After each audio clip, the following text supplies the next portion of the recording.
Today, I'm going to show you my 3-step process for painting any scene. Knowing what you're trying to accomplish in each phase of the painting and how they all add up to equal the final painting, it takes some of the mystery and confusion out of scenes. What I'm gonna do today is talk to you about my 3-step approach, what I accomplish in each one of these steps, and how it has been so helpful for me as a painter. When I paint a scene, I paint it in 3 phases. And I break up these phases, these steps, into value ranges. And so values are, simply stated, how light or how dark something is. We typically want to have a full range of values. And I break up values in a range from 1 to 10. In a painting, we want to have our light values, our middle values, and our darks. And so when I take on a scene, I break up the painting into 3 phases, and each of those phases includes a group of values. And so by the end of it, I am left with the full range of values. And what this does is it helps the light seem very believable and strong in the scene. In order to paint light, we must paint dark. So we need to have a full range of values in our paintings. So that's why it's so helpful to break up the process into these 3 stages. So let's talk about stage 1. Now this is my 1 through 3 values.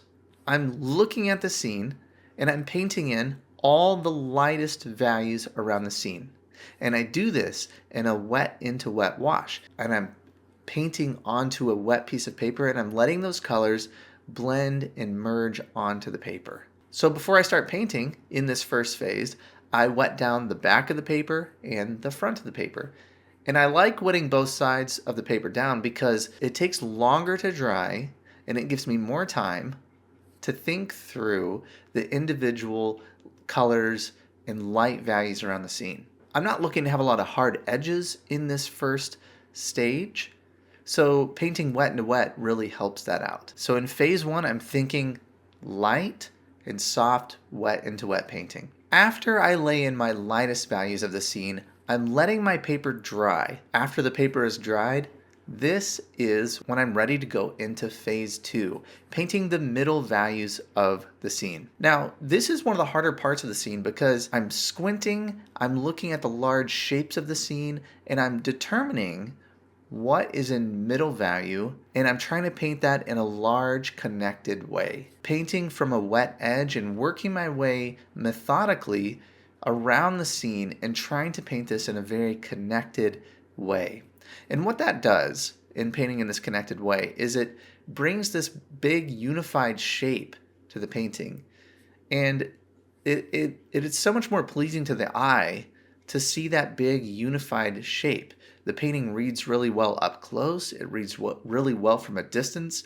So finding that large shape of the scene and painting it in a connected way, letting those colors flow into each other, is a lovely part of our medium. And when you can learn to see that large shape and paint it, your paintings are going to be a lot stronger.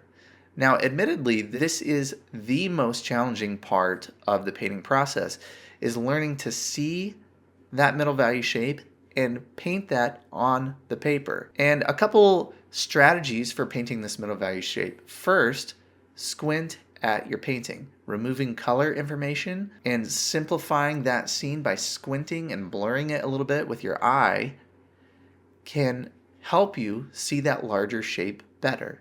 The second tip is to pre-mix as many colors as you can. I like working on a larger palette.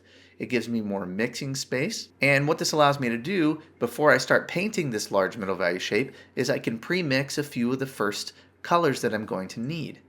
This allows me to move quickly before the edge of the shape that I'm working on dries up. You can feel like you're in a bit of a time crunch when you start painting this shape and you're thinking about edge and about color and about values within this range. But having this larger palette, pre-mixing some of these colors, having a clear game plan can help you accomplish this. So once we are done with that large middle value connected shape, we're moving into the darks of the painting. And it is these darks and details that tend to get all the credit in the painting, but it is the work that you've done in the first 2 stages that are going to make this painting work. So now we are in the very exciting payoff stage of our painting where things are starting to look like things. That's one of the struggles that we all have in painting in this way, is we're starting very abstract by painting our light values, and a little less abstract, but still abstract, in painting a large connected middle value shape. And now when it comes to the darks and the details, we're finally getting to see all of our hard work pay off. Adding in some defining darks. These create little separations and definition in our painting.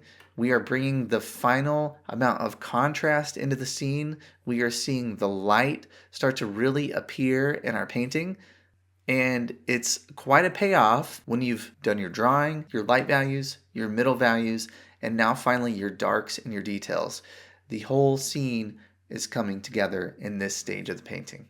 That is my 3-step process. And once we have this full range of values in our scene, the light is evident. There's a very believable sense of light. You may have seen me talk about before I understood values and after I started understanding values. There's quite a difference in my paintings when this was finally clicking and making sense for me. If you have heard of my online course, Watercolor Essentials, that is the cornerstone of this course, is understanding how to see values and how to translate that into your paintings in order to create this incredible transformation. So now that you understand this 3-step process, let me show you a few more examples and just how powerful painting in this way can be. Every painting starts off with a drawing, and it's to help me organize, get my composition figured out. After that drawing is done, I'm wetting down both sides of the paper, and this is what the first wash looks like. I'm thinking about the lightest values,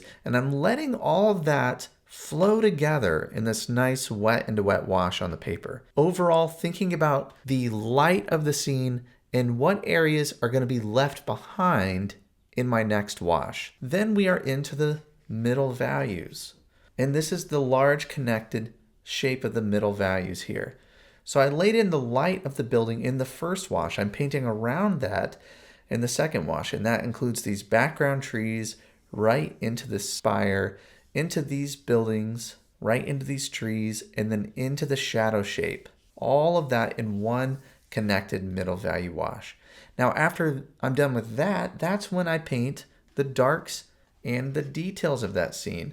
And that's when we get this feeling of a finished painting, the full feeling of light on the street. And the reason this light works is because I went strong in my middle value wash, and then these darks create some contrast. You can see before, after, darks that define these cars. All that is done in the final stage of the painting. It requires a lot of patience in order to understand that it's not really going to look finished until the very end.